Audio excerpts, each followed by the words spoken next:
కడాన అన్నా క్యాంటీన్ నాకైతే అర్థమే కావడం లేదు. ఇప్పుడు కూడా డైజెస్ట్ చేసుకోవాలన్నా ఆలోచించాలన్నా మైండ్ కూడా పనిచేయడం లేదు.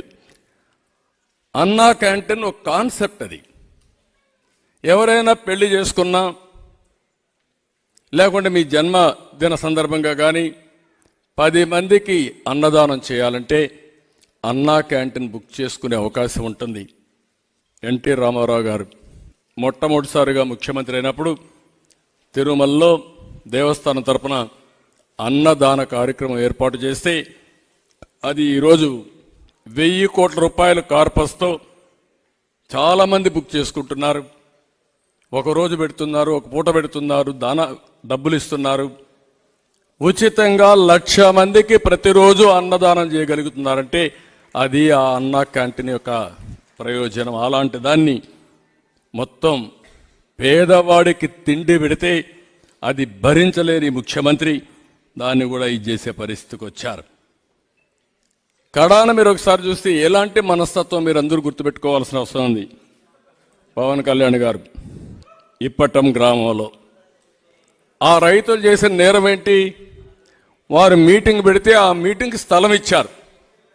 మీరు స్థలం ఇస్తారా మీ కత్ తేలుస్తారని రోడ్డు వెడల్పు పేరుతో మొత్తం అక్కడంతా కూడా వాళ్ళు ఇళ్ళన్నీ కూల్చేశాడంటే మీరు అర్థం చేసుకోవాలి ఎలాంటి సైకో విధానమో మీరు ఒక్కసారి గుర్తుపెట్టుకోవాల్సిన అవసరం ఉంది. ఇదే కాదు, ఒక దళితుడు మాస్క్ అడిగాడు. ఇప్పుడే మా మిత్రులు చెప్పారు, మొదటి స్టార్ట్ అయింది ఇదే. సుధాకర్ ఏమడిగాడు? నేను ఒక డాక్టర్ని, నేను కష్టపడి పనిచేస్తాను, కానీ కరోనా ఉంది, మాస్క్ ఇవ్వండి, సేఫ్గా ధైర్యంగా నా ప్రాణాన్ని కాపాడుకుంటూ అందరి ప్రాణాలు కాపాడుతానని అడిగాడు. నువ్వు ఒక దళితుడివికి నీకు ధైర్యం వచ్చిందా?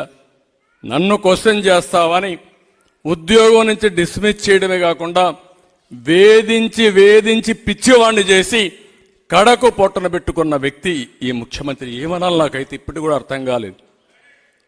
ఒక బాధ, ఒక ఆవేదన. ఇప్పుడే రంగనాయకమ్మ విషయం చెప్పారు. పాపం ఆవిడ ఏం చేసింది పాపం నాకైతే ఇప్పుడు కూడా అర్థం కాలేదు. ఆవిడ విశాఖపట్నంలో పాలిమర్స్ యొక్క యాక్సిడెంట్ కోసం స్పందించి ఒక ట్వీట్ పెట్టింది. ఆ ట్వీట్ పెట్టిన నేరానికి వెంటాడారు. కడాన వ్యాపారం చేయకుండా చేశారు. ఎప్పటి నుంచో ఉండి హోటల్ పోయింది. హోటల్ పోయిన తర్వాత వేరే వ్యాపారం చేసుకోవాలనుకున్నది.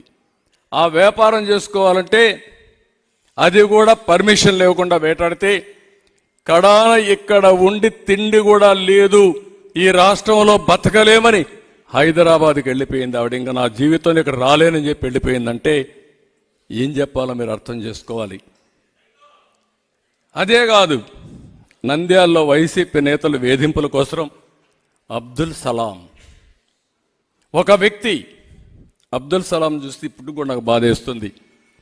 వేధించారు, భయపెట్టారు. ఏం చేయాలో తెలియకపోతే కడాన చనిపోవాలనుకున్నాడు. నేను చనిపోతే నా భార్యని ఏదో చేస్తామని బెదిరించారు. నేను పోయిన తర్వాత నా భార్యను వీళ్ళు చెరబెడితే అది నా ఆత్మ ఘోషిస్తుందనే ఉద్దేశంతో భార్యతో కూడా మాట్లాడుకొని ఆవిడ్ని కూడా ఇద్దరం కలిసి చనిపోదామని ఆలోచించారు. మన ఇద్దరం చనిపోతే ఈ పిల్లలు అనాథలైపోతారు, ఏం చేయాలని ఆలోచించి మనస్థిమితం చేసుకుని పిల్లలతో సహా 4 చనిపోవాలని నిర్ణయించుకుని పిల్లలు తీసుకెళ్ళి రైల్వే ట్రాక్ కట్టేసి ఇద్దరు కూడా రైలు కింద పడి బలవంత పననం చేసుకున్నారంటే కెన్ యు ఇమాజిన్? అదే రాశాడు రచయిత సురేష్ గారు.